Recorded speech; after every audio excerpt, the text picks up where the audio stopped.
ICT and Constructivism in the 21st Century by Cloake.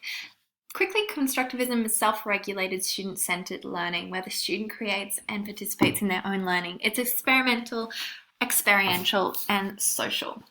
ICT, information and communication technology, pretty much any hardware, software, or programs used. In recent years, $2.4 billion has been spent by the Australian government on ICT, and ICT is a general capability in the curricula, which means it's very important that students and teachers are effectively implementing ICT tools in the classroom. Brainscape, Canva, and Kahoot will be analysed now. So firstly, Brainscape. Brainscape is an online database of card decks, so you can make your own flashcards, you can share with friends, you can publish online. Anytime, anywhere, take a couple of quizzes, and this creates a spacing effect, so memory, retention, and recall are improved rather than cramming learning into a short amount of time. Brainscape flashcards use Penturo-Samer model augmentation, creating bite-sized chunks of info that can be accessed anytime. Brainscape's perfect for less competent or specific ability students who work at their own level and at their own pace. Parents can help students learn by accessing the app at home because you can access it from any smart device.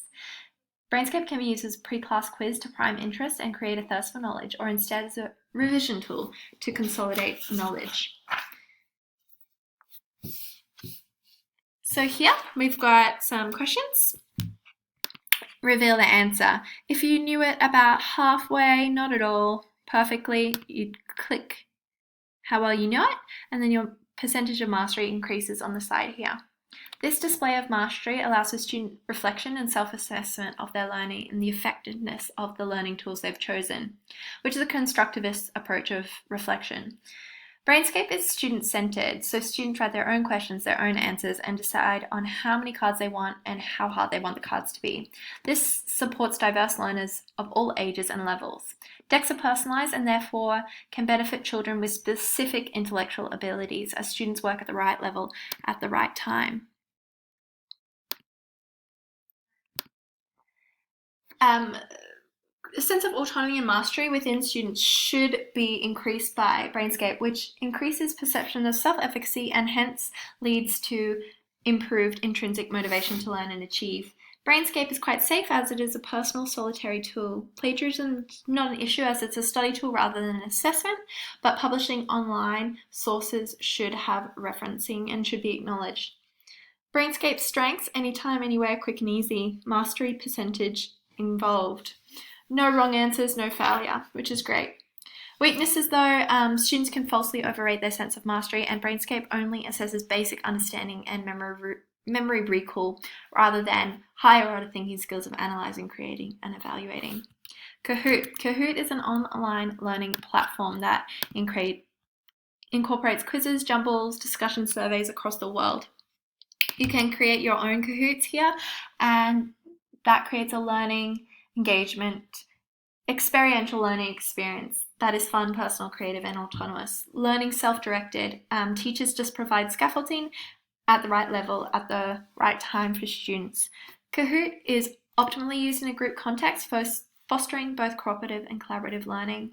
It helps create an inclusive classroom and trains children in team building and interpersonal social skills, fostering respect, sharing, and a sense of belonging. Kahoot is specifically helpful for diverse learners, such as members of the Aboriginal and Torres Strait Island community, who originate from collectivist cultures. In collectivist cultures, teamwork, relationship, roles, and responsibilities are emphasized. So it's easy to designate roles in Kahoot. One collects images, another student questions, answers, and so forth. So in this example, we're using Kahoot to study religion and the Old Testament. To foster intercultural understanding and appreciation, students belonging to the Aboriginal and Torres Strait community are asked to add some information and questions about their Dreamtime creation story. So in Noah's Ark, the whole class are asked to find animals that may have made it onto the ark and include the Aboriginal word for the animal underneath. So by including the Aboriginal word for the animal, we bring prominence to the first languages and help preserve Aboriginal cultural identity as teachers. Students might be asked to create a role play based on their Kahoot, taking written knowledge and transforming it into social knowledge in order to particularly benefit diverse learners of collectivist cultures. Kahoot can be implemented safely through teacher screen monitoring, whereby the teacher can monitor what students are doing. Students can post anonymously or publicly. Academic referencing is strong on Kahoot, and this creates opportunities for responsible and ethical academic work. Kahoot has many strengths. It encourages teamwork and social learning, which is key to constructivism. Kahoot's collaborative tasks present opportunities for more competent and less competent students to work together and learn from each other. Their team mode on Kahoot fosters cooperation rather than competition, and groups that work towards a common goal become more inclusive often. Kahoot's collaborative learning, involving the sharing of opinions and perspectives, can create a platform for celebrating diversity and observing how differing socio-cultural factors actually shape learning and development in the real world. Kahoot allows for teachers to look at student breakdowns, also class breakdowns of questions and answers and overall quiz scores. So this can help rectify gaps in learning. Kahoot increases a student's zone of proximal development, working to unlock student potential and fortify pedagogical activities. Kahoot transforms learning through same as concept of modification. Our weakness of Kahoot is that it can increase screen time for children and could potentially decrease social interaction rather than increase social interaction if the student gets lost in their device. Next up is Canva. So Canva, you can add images and words together, and it's very artistic and creative, but you don't have to be good at art to actually be good at using Canva. So here we're studying English. The required text, we've got novels, and the students put images to quotes.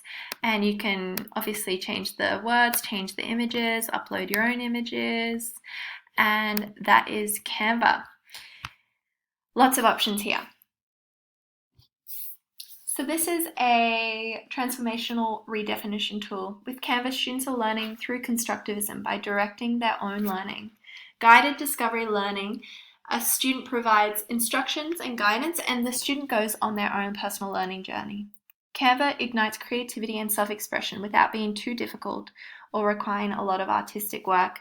Professional-looking work is easy to achieve, and this will increase student pride as well, and a sense of achievement, especially if the students' work is displayed across the room and students can learn from each other's work and learn about the novel they're studying. Canva particularly caters to diverse learners, such as people with dyslexia who might like to use images and creative and artistic outlets rather than the written word to express themselves. Canva can benefit anyone who prefers visual learning styles to linguistic styles. It's quite safe because it's a solitary platform, so issues such as cyberbullying shouldn't be a problem. Teachers should monitor student work though, especially checking for appropriateness and validity before publication or display. Responsible referencing should be always employed. Canva is easy to use, but a weakness of Canva is that